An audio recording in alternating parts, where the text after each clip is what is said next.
नमस्कार साथियों। आज हम आपके लिए कुछ इम्पोर्टेंट एमसीक्यू लेकर आए हैं जो कम्युनिकेबल डिजीज एड्स से हैं। एड्स एक कम्युनिकेबल डिजीज के साथ साथ एक सेक्सुअल ट्रांसमिटेड डिजीज भी है। तो इसके बारे में हम कुछ इम्पोर्टेंट एमसीक्यू जानेंगे। फर्स्ट एमसीक्यू है हमारा, AIDS was first detected in India in the year. Question क्या कह रहा है कि जो एड्स का केस है फर्स्ट इंडिया में किस ईयर में डिटेक्ट हुआ था। Option A 1985, option B 1981, option C 1986, option D 1991। देखिए, एड्स का केस इंडिया में फर्स्ट टाइम डिटेक्ट हुआ था, वो हुआ था चेन्नई में, तमिलनाडु के चेन्नई में हुआ था। कब हुआ था? 1986 में। तो option C is the right answer.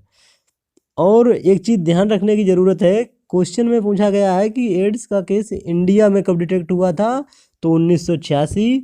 अगर यहाँ पे इंडिया की जगह अगर वर्ल्ड में पूछा जाए तो आपको 1986 की बजाय 1981 राइट आंसर लगाना होगा, क्योंकि यूएसए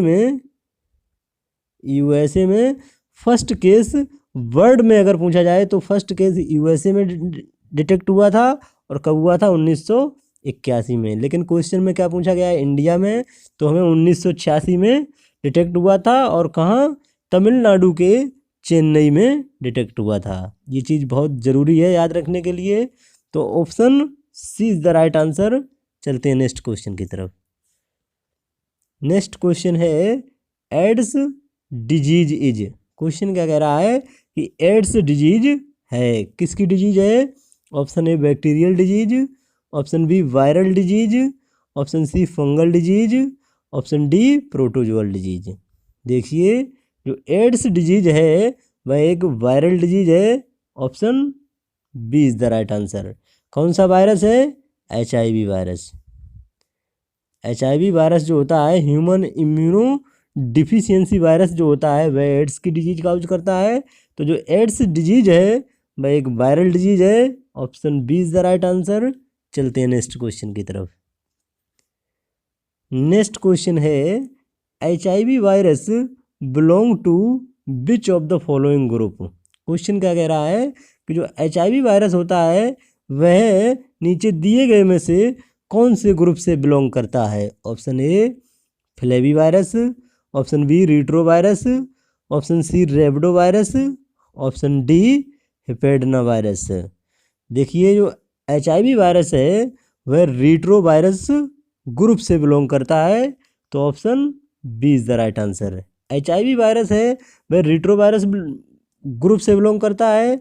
और जो फ्लेवी वायरस होता है यह हेपेटाइटिस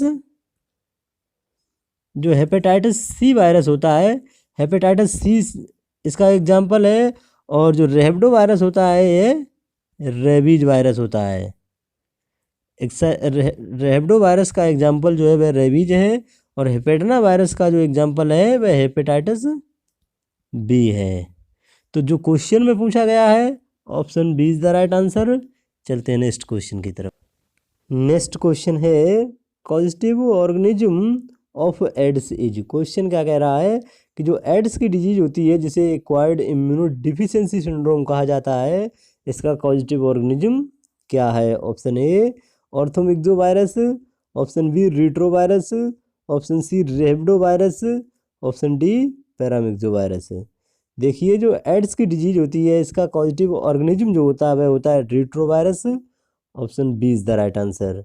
रीट्रो वायरस में जो वायरस होता है वह होता है HIV, human immunodeficiency virus जो होता है यह रीट्रो वायरस फैमिली से बिलोंग करता है, जो एड्स की डिजीज काउज करता है। जो ऑर्थोमिक्सो वायरस होता है, ऑर्थोमिक्सो वायरस का एक एग्जाम्पल होता है इन्फ्लुएंजा। जो इन्फ्लुएंजा होता है वह ऑर्थोमिक्सो वायरस का एग्जाम्पल होता है। और रेबडो वायरस का जो एग्जाम्पल होता है वह होता है रेबीज। जो रेबीज वायरस होता है वह रेबडो वायरस का एग्जाम्पल होता है। और पैरामिक्सो वायरस का जो एग्जाम्पल होता है वह होता है मम्स वायरस जो होता है वह पैरामिक्सो फैमिली से बिलोंग करता है। तो जो क्वेश्चन में पूछा गया है, causative organism of AIDS is retrovirus, option B is the right answer. चलते हैं नेक्स्ट क्वेश्चन की तरफ। नेक्स्ट क्वेश्चन है types of genetic code of HIV। Question क्या कह रहा है कि जो HIV वायरस होता है इसका जेनेटिक कोड जो होता है वह किस टाइप का होता है। Option A single standard RNA, option B single standard DNA, option C double standard RNA, option D double standard DNA। देखिए जो HIV वायरस होता है इसके जो जेनेटिक कोड जो होता है वह होता है सिंगल स्टैंडर्ड RNA टाइप का। तो option A is the right answer. जो HIV वायरस होता है वह सिंगल स्टैंडर्ड RNA की 2 कॉपी रखता है, 2 कॉपी से मिलकर बना होता है। तो option A is the right answer. Single standard RNA की 2 कॉपी से मिलकर HIV वायरस बना होता है। तो option A is the right answer. चलते हैं नेक्स्ट क्वेश्चन की तरफ। नेक्स्ट क्वेश्चन है persistent generalised lymph adenopathy is caused by. Question क्या कह रहा है कि जो परसिस्टेंट जनरलाइज्ड लिम्फ एडिनोपैथी जो होती है वह किसके द्वारा काउज होती है। Option A herpes simplex virus, option B herpes zoster virus, option C hepatitis A virus, option D HIV virus. देखिए जो परसिस्टेंट जनरलाइज्ड लिम्फ एडिनोपैथी जो होती है वह HIV वायरस के द्वारा काउज्ड होती है। तो option D is the right answer. इसीलिए जो HIV वायरस होता है इसको जब आइडेंटिफाई किया गया था फर्स्ट टाइम तो इसीलिए इसको कहा गया था लिम्फ एडिनोपैथी एसोसिएटेड वायरस है। लिम्फ एडिनोपैथी एसोसिएटेड वायरस इसको कहा गया था। तो जो HIV वायरस होता है वह persistent generalised lymph adenopathy cause करता है। तो option D is the right answer. चलते हैं नेक्स्ट क्वेश्चन की तरफ। नेक्स्ट क्वेश्चन है the clinical symptom of wasting syndrome in AIDS except. Question क्या कह रहा है कि जो क्लिनिकल सिम्टम हैं वेस्टिंग सिंड्रोम के एड्स में एक को छोड़कर। Option A involuntary weight loss, option B chronic diarrhoea, option C protein energy malnutrition, option D oesophageal candidiasis. देखिए जो एड्स की डिजीज में जो वेस्टिंग सिंड्रोम के क्लिनिकल सिम्टम जो होते हैं वह होते हैं involuntary weight loss, chronic diarrhoea और इसोफेजियल कैंडिडियासिस। ये सभी क्लिनिकल सिम्टम होते हैं वेस्टिंग सिंड्रोम के एड्स की डिजीज में। और जो प्रोटीन एनर्जी मल न्यूट्रिशन जो होता है यह एक न्यूट्रिशनल डिसऑर्डर होता है जो बच्चों में प्रोटीन की कमी से पाया जाता है। तो एक्सेप्ट में पूछा गया है तो option C is the right answer. क्योंकि जो प्रोटीन एनर्जी मल न्यूट्रिशन जो होता है यह एड्स में वेस्टिंग सिंड्रोम का क्लिनिकल सिम्टम नहीं है। तो इसीलिए एक्सेप्ट में option C is the right answer. A B और डी जो हैं यह क्लिनिकल सिम्टम हैं वेस्टिंग सिंड्रोम के एड्स में। तो ऑप्शन एक्सेप्ट में option C is the right answer. चलते हैं नेक्स्ट क्वेश्चन की तरफ।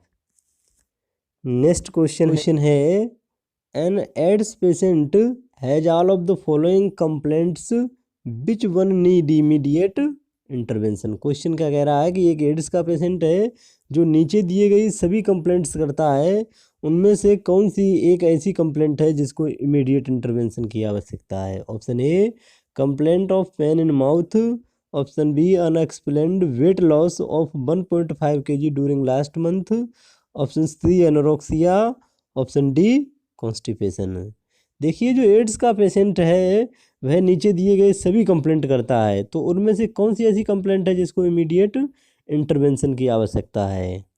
देखिए जो अनएक्सप्लेन्ड वेट लॉस है 1.5 kg ड्यूरिंग लास्ट मंथ, इसको इमीडिएट इंटरवेंशन की आवश्यकता है। तो option B is the right answer.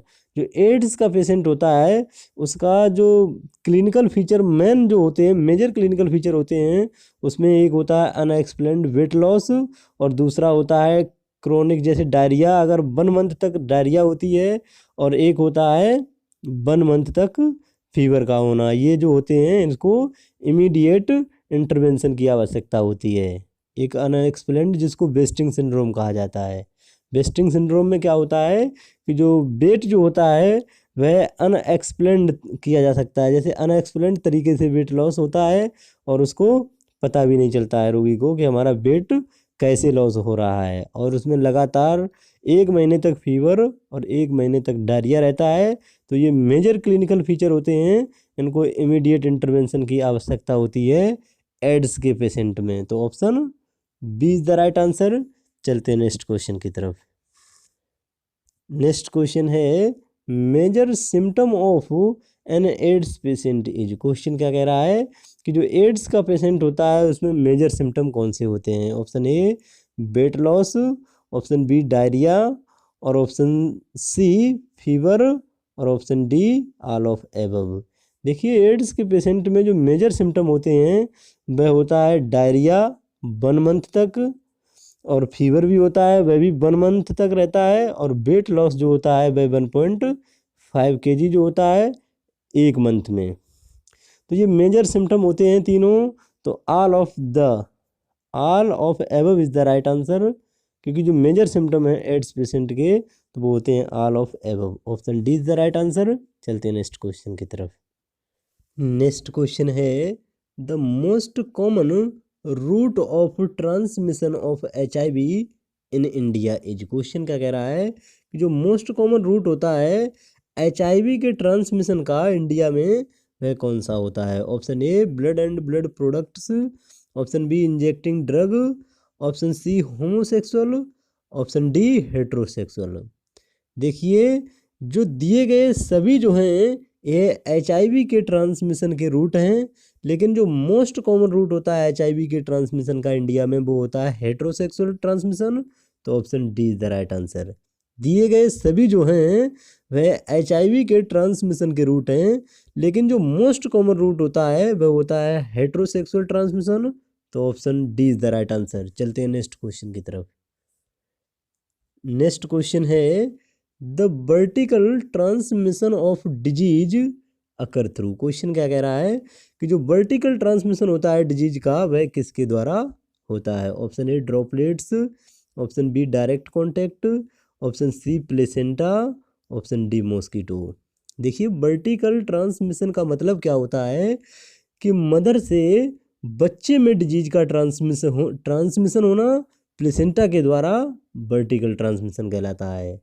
एक बार फिर समझ लीजिए कि माता से बच्चे में डिजीज का ट्रांसफर होना प्लेसेंटा के द्वारा वर्टिकल ट्रांसमिशन कहलाता है। तो option C is the right answer. Vertical transmission of disease occur through placenta, option C is the right answer. चलते हैं नेक्स्ट क्वेश्चन की तरफ। नेक्स्ट क्वेश्चन है perinatal transmission of HIV means all except. Question क्या कह रहा है कि perinatal transmission of HIV means all, एक को छोड़कर।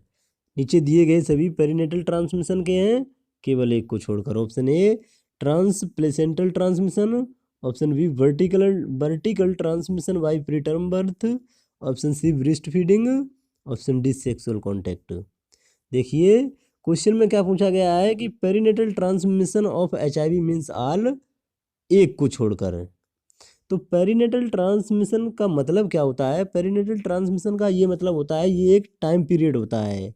यह 28 वीक से लेकर प्रेगनेंसी के 28 वीक से लेकर बर्थ के 6 वीक तक का जो टाइम पीरियड होता है इसको पेरिनेटल पीरियड बोलते हैं। तो ये पेरिनेटल पीरियड में डिजीज का ट्रांसमिशन यानी HIV का ट्रांसमिशन होना सभी है एक को छोड़कर।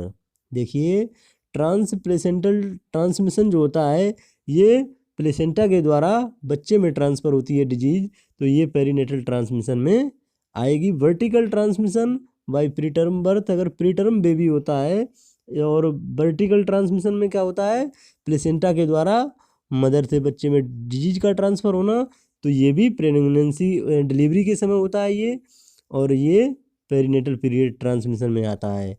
ब्रेस्ट फीडिंग के द्वारा अगर HIV डिजीज का ट्रांसमिशन होता है तो ये भी पेरिनेटल में आता है, लेकिन जो सेक्सुअल कॉन्टैक्ट है ये पेरिनेटल ट्रांसमिशन ऑफ HIV में नहीं आता है।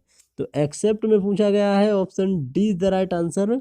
जो सेक्सुअल कॉन्टैक्ट है ये पेरिनेटल ट्रांसमिशन ऑफ HIV में नहीं आता है, तो इसलिए option D is the right answer. Thank you. खुश रहो, मस्त रहो, मेहनत से पढ़ते रहो। जानकारी अच्छी लगी हो तो चैनल को सब्सक्राइब कीजिए।